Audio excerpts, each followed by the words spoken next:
സംഗീതം എന്താണ്, ഇടയ്ക്ക് എന്താണ് എന്നൊന്ന് പറയണം എന്ന് പറഞ്ഞു. അറിയുന്നുണ്ടാവും, സാധാരണ ക്ഷേത്രങ്ങളിലെ സോപാന സംഗീതം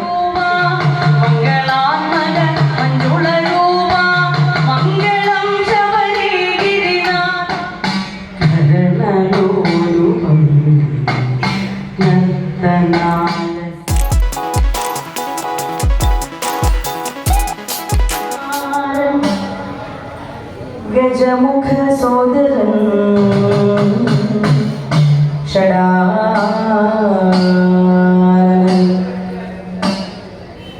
ശിഖിവാഹനനേ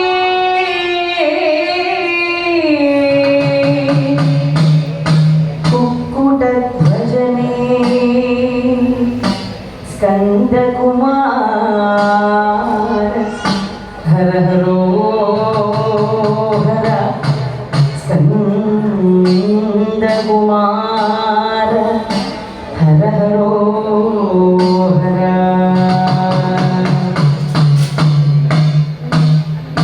ആറുപടൈ വീടുകളിൽ കുടിയിരുന്നമരുന്ന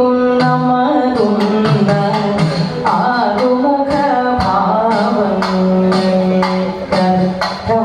പകരുന്ന ആറുപടൈ വീടുകളിൽ കുടിയിരുന്നമരുന്ന ആറുമുഖ ഭാവങ്ങൾ പകരുന്ന പരബ്രഹ്മ സ്വരൂപനേ കാർത്തികേയ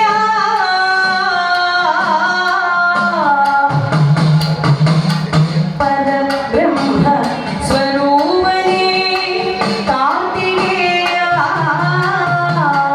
ശിവശക്തി സ്വരൂപനേ ശിവശക്തി സ്വരൂപനേ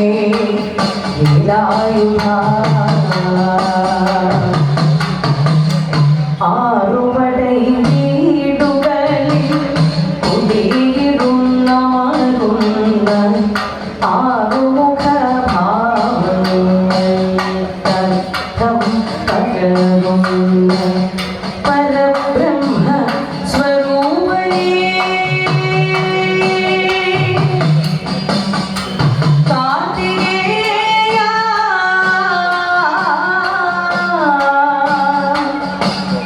ശിവശക്തി സ്വരൂപനേ വേലായുധ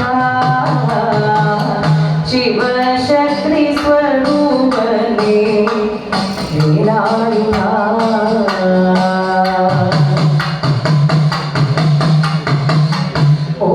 ഓംകാരത്തിൻ പോലും അരുൾ ചെയ്തതും നീ ജ്യോതിഷശാസ്ത്രം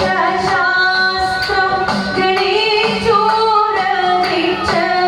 നീ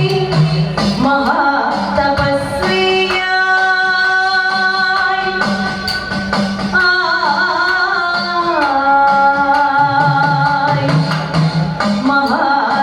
മഹാതപസ്വിയായി മാമലയിൽ വാഴും മഹാതപസ്വിയായി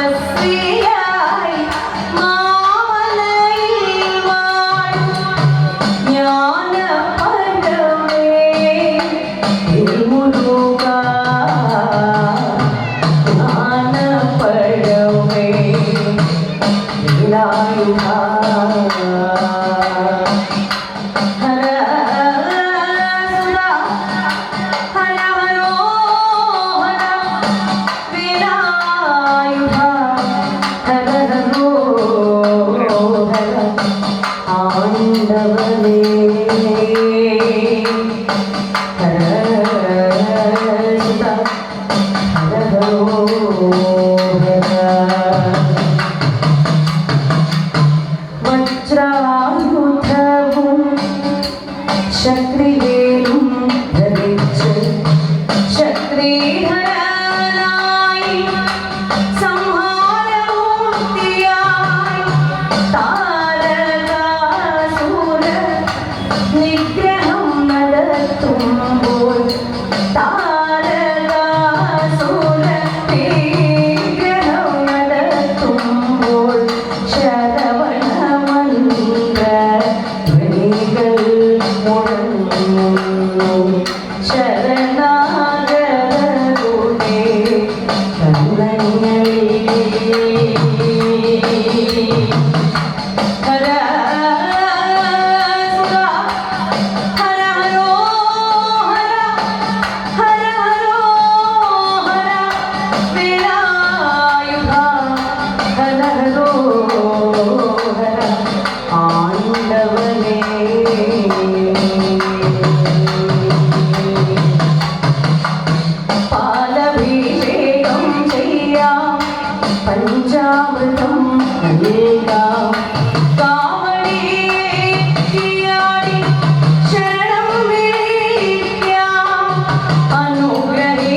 ൂനും സുരസൈന്യനാഥം ഗുഹം സദാഹം ശരണോ പ്രപദ്യേ ഗുഹം സദാഹം ശരണോ പ്രപദ്യേ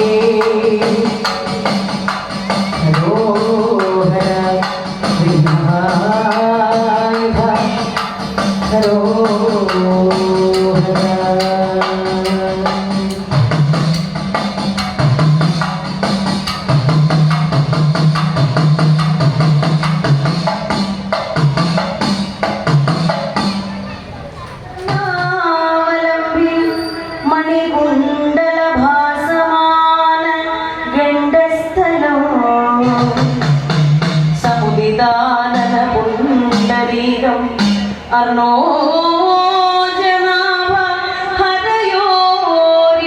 ഹരയോരിഹമൂർത്തിമന്ദം പുണ്യാതിരേകമിവ ഭൂതപതിം നമാമി പുണ്യാതിരേകമിവ ഭൂതപതിം നമാമി ഹേ ഭൂതനാഥ ഭഗവൻ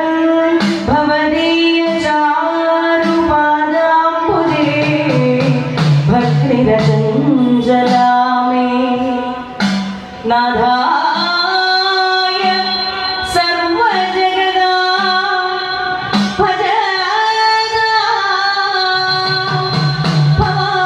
ഭവാപ്തിബോധായ നിത്യം അഖിലാംഗഭുവേ നമസ്തേ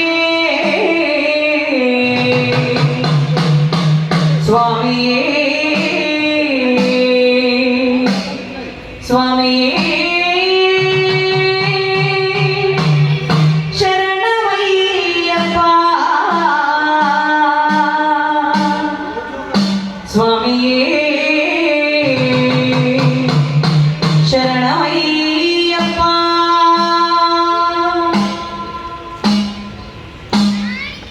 ഗിരിവരസ്ഥിതൻ ഭൂതനായകൻ ശരവരായുധൻ വിശ്വപാലൻ പരമപാവൻ ഭട്ടകിങ്കരൻ ഹരിഹരാത്മജൻ കരുണയേകണം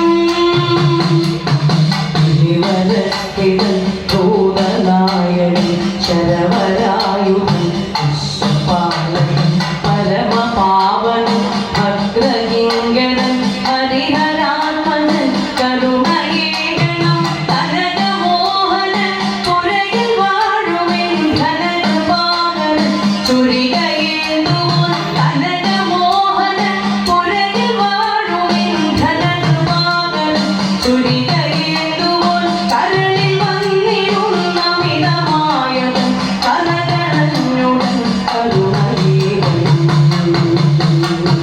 ഗിരിവരസ്ഥിതൻ ഭൂതനായകൻ ശരവരായുധൻ വിശ്വപാലൻ പരമപാവൻ ഭദ്രകിങ്കരൻ ഹരിഹരാത്മജൻ കരുണയേകണം മലസുസ്ഫുട ലോകദീപമേ കനകമോഹന അകുടദീപ്തനേ ഭുവനപാലന നിപുണഹസ്തനേ ഗിരിവരാധയാവാദി ദൈവമേ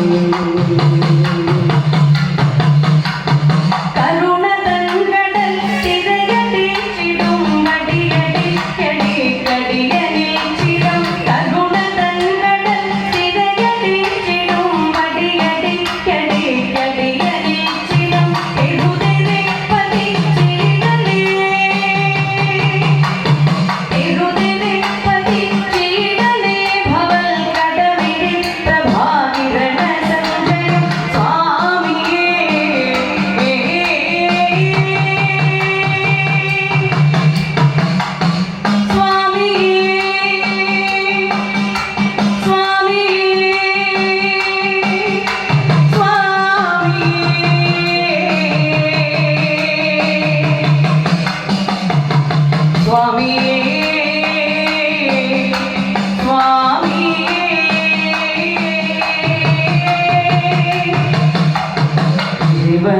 സ്ഥിതൻ ഭൂതനായകൻ ശരവരായകൻ വിശ്വപാലകൻ പരമപാവനൻ ഭദ്രകിങ്കരൻ ഹരിഹരാത്മജൻ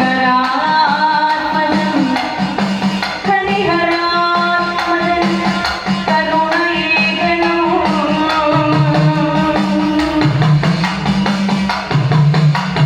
കലിമലാകുല കളിതലിൽ കിടന്നിടി പൊടിഞ്ഞിടും കരണീശ്വര കലിമലാകുല കളിതലിൽ കിടന്നിടി പൊടിഞ്ഞിടും കരണീശ്വര അമൃത സുസ്മിത പ്രഭകലർന്ന നിൻമുഖ നിശാകരൻ വന്നു വിദ്യണം സ്വാമിയേ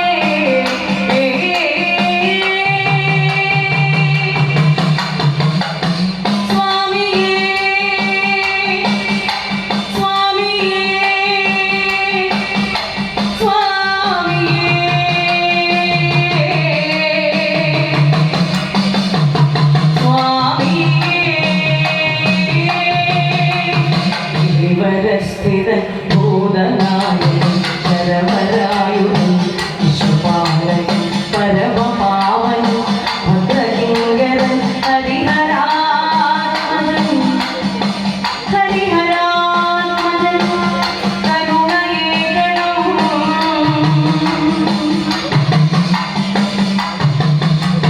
തിരുമുഖാംബുജ പ്രഭമനസ്സിൽ വന്നഴകൊഴുക്കവേ ദുഃഖസഞ്ചയം മറയുമെന്നു ഞാൻ അറിയുമീശ്വരാ കരുണ ചേർക്കണേ വദനപങ്കജാ സ്വാമിയേ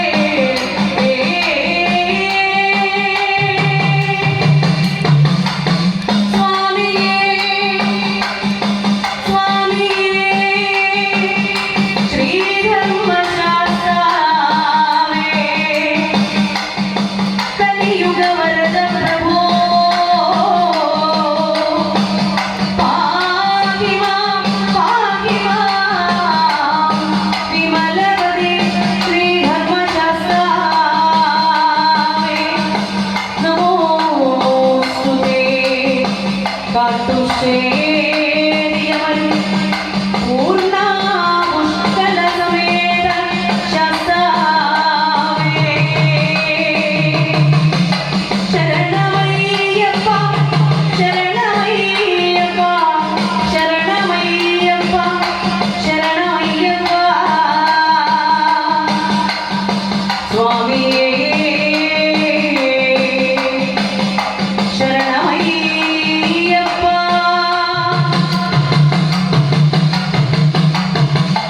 മുടി തൊട്ടങ്ങടിയോളം ഉടൽ കണ്ടു തൊഴുവാൻ ഭഗവാനേ അനുഗ്രഹിക്കണം എന്നയ്യപ്പ സ്വാമിയേ സ്വാമിയേ ശരണമയ്യപ്പ സ്വാമിയേ ശരണമയ്യപ്പ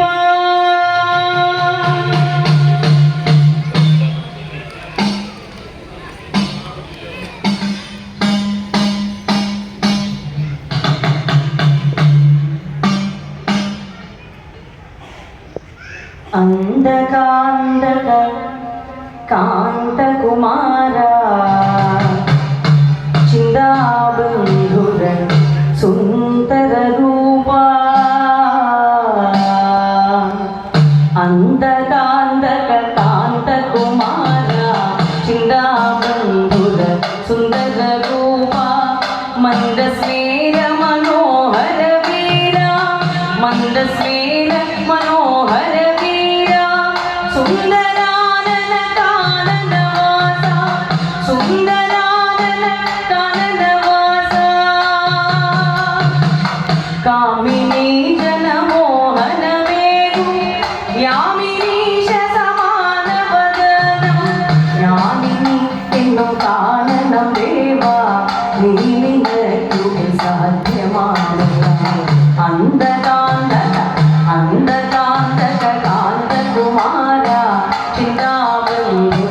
സുന്ദരരൂപാ കാമകോമളമോ മനമേ കാണാൻ നൽവരവേഗണമേ നീ കാമകോമള ഓമനമേ കാണാൻ നൽവരവേഗണമേ നീ മായ കൊണ്ടുള്ളൊരാമയം മായാവിനുള്ളിൽ മരണമേ അന്ധകാന്തക കാന്തകുമാര ചിന്താബന്ധുരൻ സുന്ദരരൂപാ കാര്യമൊക്കെയും മംഗളമാക്കാൻ ആര്യാകാന്തനും വന്ദനം നിത്യം മംഗളാത്മക മഞ്ജുള രൂപ മംഗളാത്മക മഞ്ജുള രൂപ മംഗളം ശബരിഗിരിനാഥ മംഗളം ശബരിഗിരിനാഥ മംഗളം ശബരിഗിരിനാഥ മംഗളം ശബരിഗിരിനാഥ മംഗളം ശബരിഗിരിനാഥ കാട്ടുശ്ശേരിയമൻ ശ്രീധർമ്മശാസ്താവേ സദാ സ്തുതിക്കുമോർക്കും ഭജിക്കുമോർക്കും ദർശിക്കുമോർക്കും നിത്യജയമംഗളം ദേവാ പ്രസീദ വരദായക പ്രസീദ ഹരിഹരസുതനേ പ്രസീദ രഥവും അഭയവും ഉടയാ ശരണം വല്ലഭനൂരിൽ വളരുതാ ശരണം ഹരി നമോ നമ നാരായണ ശരണം ഹര ഹര ശിവ ശിവ ശരണം ശരണം ശ്രീധർമ്മശാസ്താവിനോ മംഗളം പൂർണ്ണ പുഷ്കല സമേതനായമനും കാട്ടുശ്ശേരിയപ്പനു മംഗളം കോടി മംഗളം നിത്യശുഭമംഗളം ദേവാ സ്വാമിയേ ശരണമയ്യപ്പ ശരണമയ്യപ്പ ശരണമയ്യപ്പ സ്വാമിയേ ശരണമയ്യപ്പ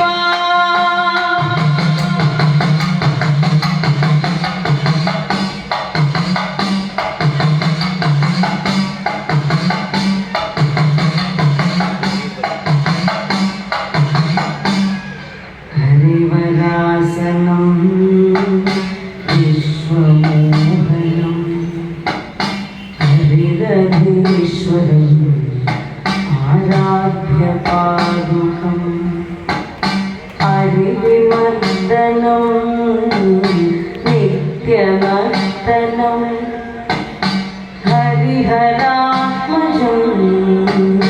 ദേവമാശ്രയേ ശരണമയ്യപ്പ സ്വാമി ശരണമയ്യപ്പ ശരണമയ്യപ്പ സ്വാമി ശരണമയ്യപ്പ ശരണകീർത്തനം ഭക്തമാനസം ഭരണലോലുപം നർത്തനാലസം അരുണഭാസുരം ഭൂതനായകം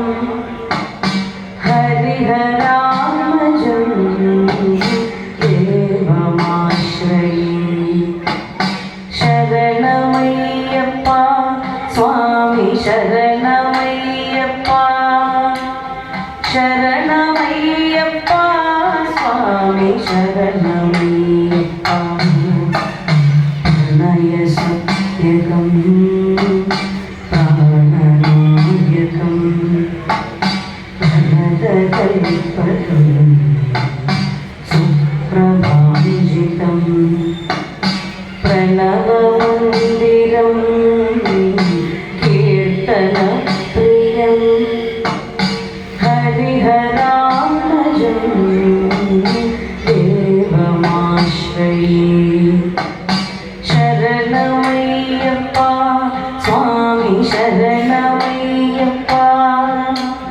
ശരണമയ്യപ്പ സ്വാമി ശരണമയ്യപ്പ ഉരഗവാഹനം സുന്ദരാനനം ഭരഗദായുധം വേദവന്ദിതം ഗുരുകൃപാകരം കീർത്തനപ്രിയം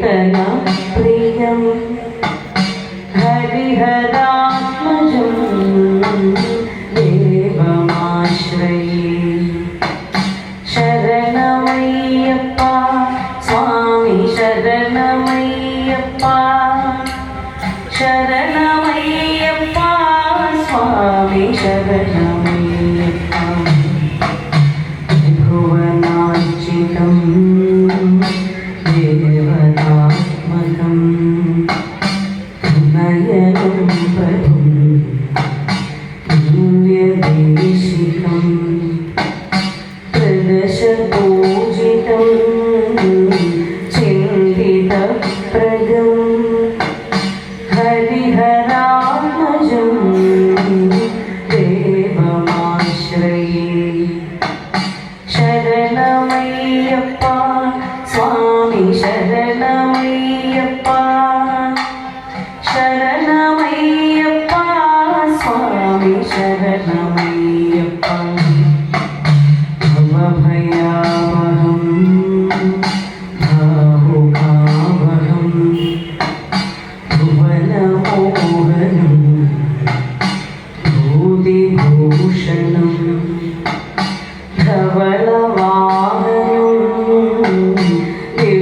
ദിവ്യവാഹനം ഹരിഹരാത്മജം ദേവമാശ്രയേ ശരണമയ്യപ്പ സ്വാമി ശരണമയ്യപ്പ ശരണമയ്യപ്പ സ്വാമി ശരണമയ്യപ്പ കളമൃദുസ്മിതം സുന്ദരാനനം കളഭകോമളം ഗാത്രമോഹനം കളഭകേസരി വാജിവാഹനം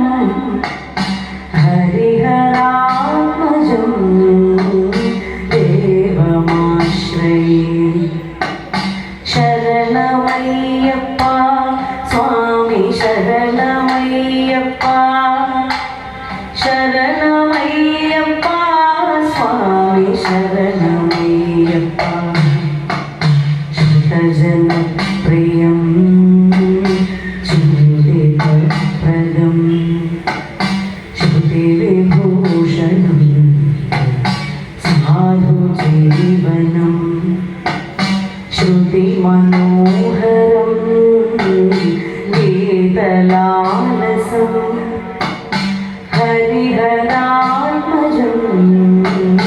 ദേവമാശ്രയേ ശരണമയ്യപ്പ സ്വാമി ശരണമയ്യപ്പ ശരണമയ്യപ്പ സ്വാമി ശരണമയ്യപ്പ ശരണമയ്യപ്പ സ്വാമി ശരണമയ്യപ്പ ശരണമയ്യപ്പ സ്വാമി ശരണമയ്യപ്പ ശരണമയ്യപ്പ സ്വാമി ശരണമയ്യപ്പ ശരണമയ്യപ്പ സ്വാമി ശരണമയ്യപ്പ സ്വാമി ശരണമയ്യപ്പ സ്വാമി ശരണമയ്യപ്പ.